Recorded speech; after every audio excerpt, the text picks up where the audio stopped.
Men are very dangerous. And this is something that's very obvious, but I don't think a lot of people understand the real danger of a man that's very emotional. If you're a man, the number one thing that you can do to fuck your life up, to absolutely ruin your life, is become very emotional.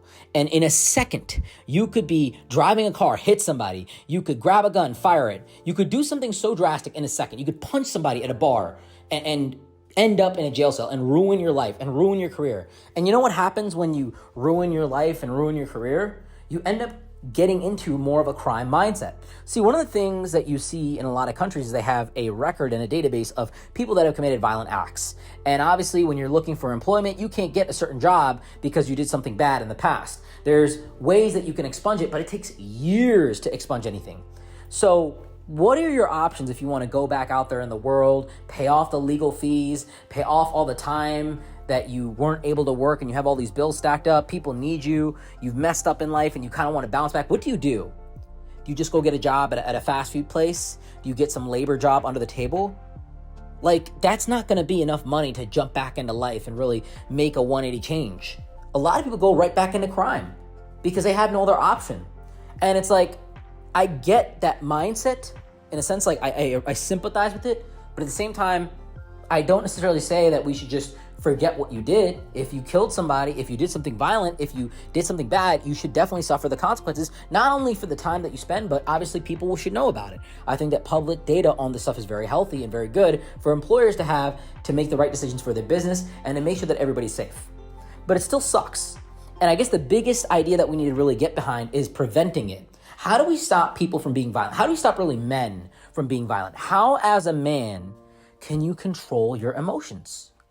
Let me explain something to you. And it's going to sound super controversial. And a lot of people might have an issue with this right now. I'm actually laughing at how crazy this might sound to some people. But this is really what I believe. Men need that sexual release. Men need that physical release. But the problem today is a lot of men are not getting that.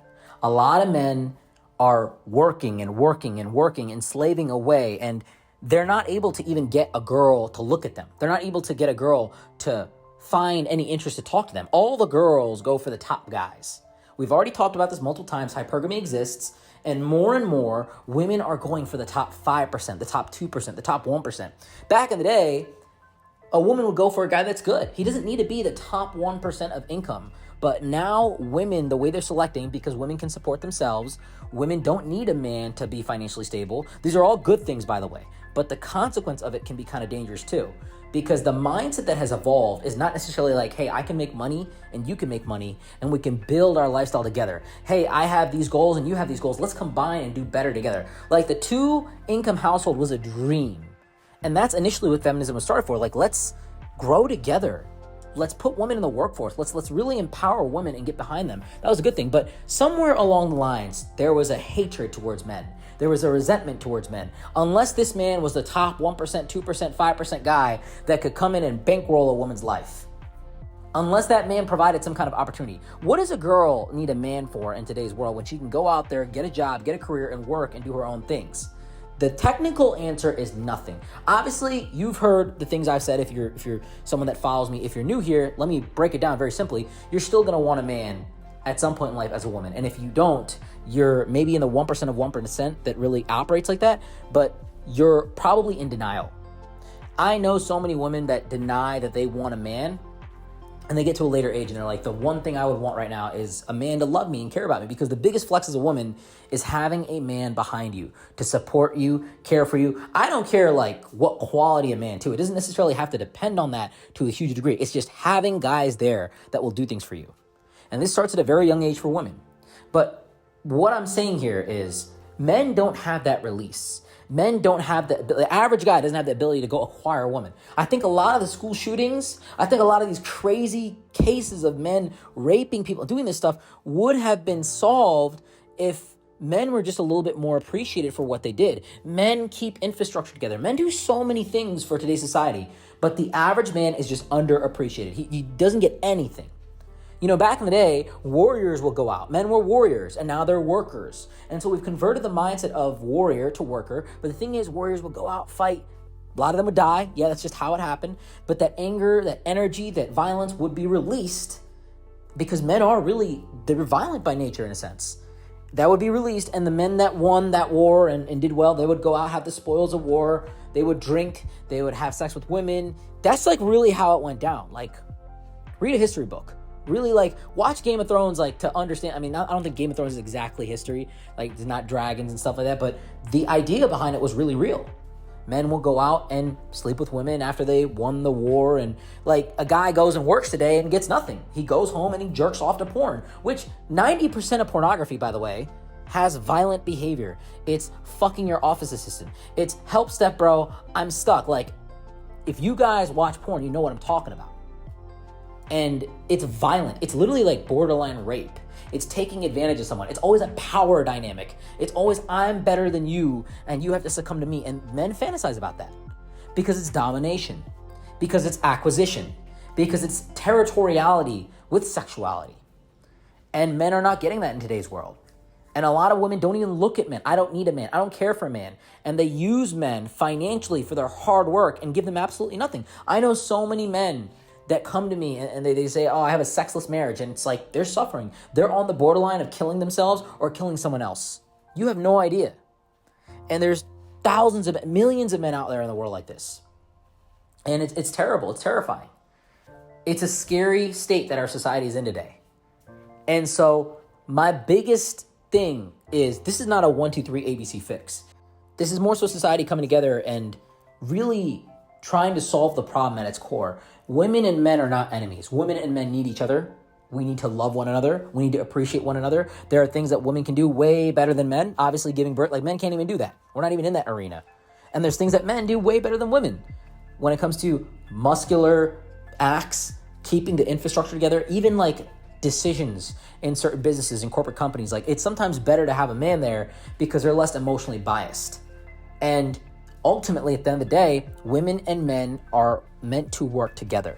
But we have this massive divide where only the top guy gets access to me, and all these women are aiming for the top guy, and then they get their hearts broken because the top guy has a lot of women and he becomes narcissistic, Machiavellian, he engages in short-term mating strategies, he becomes egotistical. I mean, I don't think you can blame him. And then he plays these women, and all these women have a ton of guys in their DMs that love them. They're like confused, like, why are all these guys interested in me, but the guy that I want to tame, he doesn't want me and he doesn't want to be with me, and blah blah blah blah blah. It's crazy. And so they become very, very aggressive towards men, and they take out that aggression, that rejection on regular guys. I mean, this is the cycle. It's unfortunate. And for those of you that say that this doesn't happen, like, great, I'm happy that you're not in it. But this is a real thing that happens on a day-to-day basis. A lot of men get rejected by women, and they're told to be nice to them, and they're told to buy flowers, and they're told to take them out to dinner and show them how much they care about them and open doors. And then guess what? Women don't give a shit about that stuff unless you are paying their rent and doing this, that, and third, and these insane acts. They don't even get a look. And so the average man says, I was lied to by these Disney Hallmark movies. I was lied to by everyone. I'm doing everything I can to put food on the table for myself and for the people that I want to really provide for, and nothing is coming to me. Nothing is happening. And we live in a culture where loyalty is not even a thing anymore. Like, women have equalized the gap when it comes to infidelity. Men were always the ones that were cheating. Like, that was a thing. Now, women cheat more than men. That is a thing. Women cheat more than men. Now, men get caught a lot more, but women cheat way more than men. And a lot of times it's emotional cheating, okay? And it's still cheating, but it's emotional. Women don't need to go and have sex in a bed to really consider it cheating. They could be talking to someone and flirting with someone, and even on the internet, it could be a thing. It's just getting that attention from somebody where they built up that resentment towards their partner. When women cheat, they are more resentful, more negative, more hateful towards their partner. When men cheat, they typically associate feelings of sadness, guilt. You have no idea. It's not that you should encourage a man to cheat, but I've talked to guys that have cheated, and I've obviously, in the practice that I'm in, I deal with a lot of infidelity. Men that cheat feel terrible about it. They just can't control it.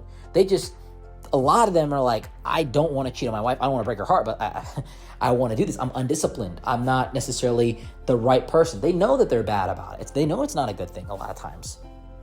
So my call to action here, if I had a call to action, is just appreciate one another. Be grateful. Men, stop watching porn. It's the worst thing you can do for yourself. Women, be a little bit more receptive to the people that are in your life that are men. Be gracious when a man opens a door. Be very thankful when a man pays a bill, because he doesn't have to. He doesn't. And ultimately, you got to stop thinking that you have so many options in the world, because look, you really don't. Unless a man is on his knee trying to marry you, like a lot of you think, oh, I got all these men in my DMs. Like, men could lie to you. That's why a lot of women, here's the bad side of it, men lie now. Like the men that get their hearts broken and stuff, they're just like, I'm going to fucking lie. I'm going to fucking lie. And this hurts a lot of women. So go for the good guy. Go for the guy that makes sense for you. Don't go for the top 1%, 5% guy, because it's just really not realistic in any case. And unless you're a woman that literally gets paid to look the way that she looks and walks in a room and everybody's like coming to you and trying to serve you seriously, then you don't need to be going for this guy. I appreciate you guys for tapping in with me for a little bit here. This was just some raw thoughts. If you guys ever need advice from me, just message me on social media. I appreciate you as well for commenting and subscribing and, leaving reviews on our podcast. It really does help us out. It really means a lot. Shout out to K&D for sponsoring our podcast. If you're ever in the Cleveland area, check them out. They got amazing downtown apartments. And until next time, guys, Sumi out.